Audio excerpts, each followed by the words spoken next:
Every 2 seconds, a vehicle gets a Rosemerta secured number plate. Well, good evening, ladies and gentlemen. It's wonderful to see all of you. This panel is certainly more than fantastic. Those of you who know me and know what we do at ACKO Drive are also aware about this obsession we have with safety. It is something that I believe should just be running through our veins because it's a huge responsibility. It is something that we feel very strongly connected to because at the end of the day, it is something that matters to our consumers. It is something that we also believe is in dire need of a lot of work in India, given the situation on our roads. So, Amir has already introduced the panel. Gentlemen, thank you. It's wonderful to have all of you. I think let's set the tone. As topics go, safety can be really, really broad and very, very wide. But what we wanted to do tonight was to try and look at it from the perspective of what happens from here. Where do we go next? There is now such a lot of work that's been done by individual OEMs, by the government through regulation, huge changes over the last few years when it comes to vehicular safety especially. But then when it comes to safety as a larger subject, we still continue to have, of course, amongst the highest road deaths. So we all share a piece of this. Mr. Ravi Krishnamurthy, the Group President of Rosemerta. Ravi, when it comes to this whole aspect of safety, we tend to focus so quickly on, again, from the media's point of view, on things that become spicy headlines, on things that are, easy to catch on to. But then they're like fireworks. They burn out, they extinguish. There's safety, there's security, there's the environment, there's the change in terms of technology. I mean, there's so many layers to this. From your perspective, you talk about safety from a mobility point of view rather than looking at it as one individual thing. Sure. How do you view what we are seeing in India right now? And again, from your perspective, what's the next thing that should happen? First of all, thank you for allowing me to be part of this panel. Great panel. I think Parthu actually said it very nicely. It's not just about the vehicle, it is also about how does the vehicle, how does the the two-wheeler actually interacts with the other passengers, other road users. That is very important, right? So while technology, engineering, we spoke about the 5 E's yesterday on the yesterday's panel, that feeds in as a right segue into today's discussion. I personally feel it's a mindset change, and it should happen right from the school curriculum if we have to really have an impact in the future years. And we at Rosemerta, we are actually starting to do some of those stuff, not just doing whatever we are doing from a business perspective, even from a CSR perspective. We are starting to go and educate at a school children level. We are coming out with a few new initiatives which you would be starting to see in the near future, where we would be educating children on safety of roads. What are the kind of rules that they need to follow? It is not just about keeping a vehicle safe. It is also about how do the children, the road users actually engage, and how do they interact with the vehicle that is on the road. So I think that is one very important thing which we can put it under a canvas of education. There is a second thing which is also around, which is the mindset change that we as a society need to imbibe, not just with our children, but also with all of us. Educated people who drive cars, who use the roads, to see that what is needed to make the roads safer is something that we need to look at. And that can come by some level of enforcement, some level of education, some level of empowerment, but ultimately it needs to be imbibed into us as a society. And that can come only by the various government programs and re-imbibing these programs into the society. I thought you were going to add some level of common sense because I didn't want to say that, actually. I'll say it. Look, but I want to quickly just also ask you to add to that from the perspective of what Partho-san said about enforcement. In your case, vehicle identification becomes Absolutely. A huge part of that, and it's something that just a few years ago we weren't even thinking about in India. Right. That's important. Absolutely. So vehicle identification is just one part of it. That is also the person behind the wheel, which is the second part of it, right? You make safer drivers, you actually make the roads safer, you make the mobility safer.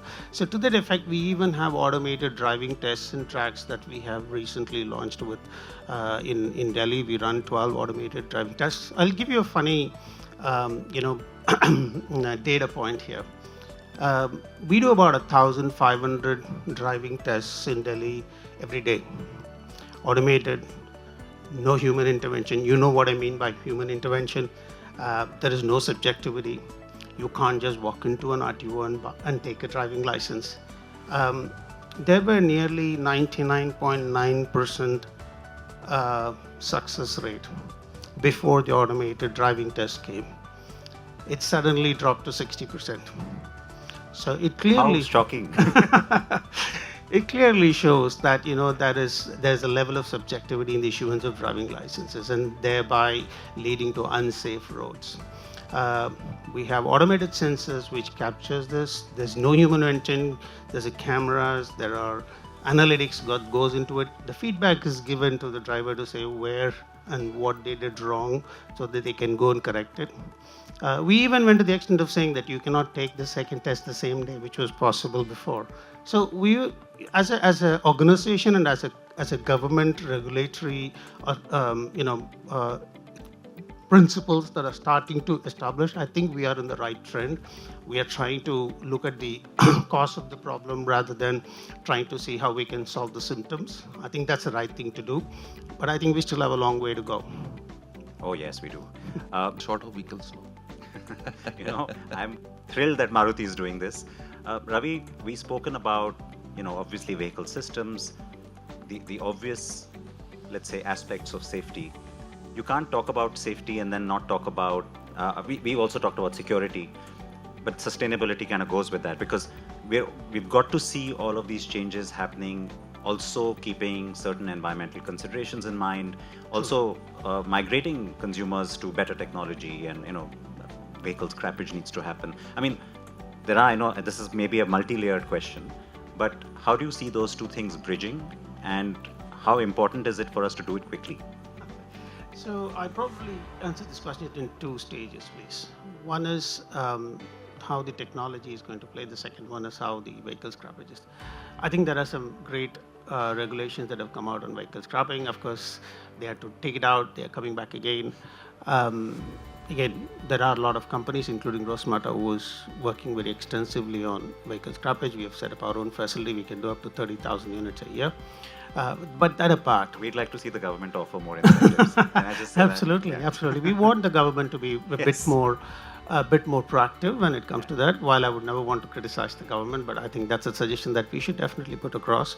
And I think it is important. There are old vehicles on the road. It not only creates a issue for the ecology, it does not create only an issue for the atmosphere, it actually creates a lot of unsafe roads, right? The brakes do not work.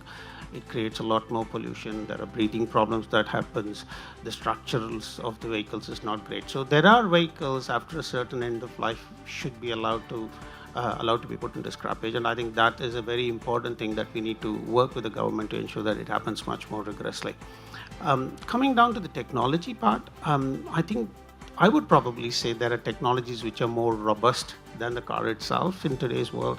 And the technology is probably absolutely gone off speed much more faster than what a manufacturing unit can actually take into account. So, and that also brings with it the other inherent problems of accessibility of those technology by outside elements, antisocial elements, right? So those are things that we need to work on, how we are going to actually start looking at. Just putting it in layman's terms, you don't get a hack on your car. You don't ensure somebody else is driving your auto drive car, or for that matter, the brake gets applied when you don't want the brake gets applied. So those are things that we need to evolve, right? And since I come from a digital background, an IT background, and I have worked extensively in some of these things, I can probably say to you that the hacker is always one step ahead than the original manufacturer. It's not the car, it's not the software developer I'm talking about. He's always one step ahead. And we have to continuously evolve to keep abreast of what's happening in the world there. I was thinking of that scene from The Fast and the Furious where all Absolutely, these cars start driving out of that parking structure. Keeping this in mind then, when you're developing a new platform, a new vehicle, whether it's the software, whether it's the hardware, the materials, there's so much more you have to take into consideration. How much you can recycle, how much of this will be good from a scrappage point of view, how much of it can be safeguarded against hacks. You don't have an easy job. So before we wrap up, I just go around maybe with all of you to just ask, in a quick brief or top of your mind, just tell me, let me start with you. Either policy, technology, product, consumer trend, the one thing you'd like to see happen in 2026 from this perspective, safety. Ravi? Coming from an overall holistic road safety perspective, Siddharth, I would probably say, I'd probably give the number one criteria to be enforcement. India, I don't think, is in any way less when it comes to road technology. When it comes to the roads themselves, there are scope for improvement, no doubt about it. But I think we have, over the last decade or so, I would say are on par with some of the Western countries to actually say, if we can compare ourselves to Western, some of the Western countries are not even as good as what we have in India. Let's be very honest about it. So I would probably rate India pretty high when it comes to the technology that have been put on the road. I would rate India pretty high when it comes to the actual OEM equipment that is sitting on the road, both by way of bikes. I'm a bike aficionado, you know that. So both by way of bikes and by way of car and other vehicles. Of course, commercial vehicles, there's a bit of a scope for improvement to actually bring in a bit more technology. But what I would probably say is absolutely essential for 2026, to answer your specific question, that we should all be very seriously looking at is how are we going to enforce this technology? How are we going to ensure that as a community, as a society, we make the roads safer? And what support the government can provide, what support companies like the OEMs can provide, what can sub-component providers like Rosmata can provide, that is what we need to work on. In my mind, enforcement is number one. There is some level of education, there is some level of technology already in place, but I think what is lacking in my mind is enforcement.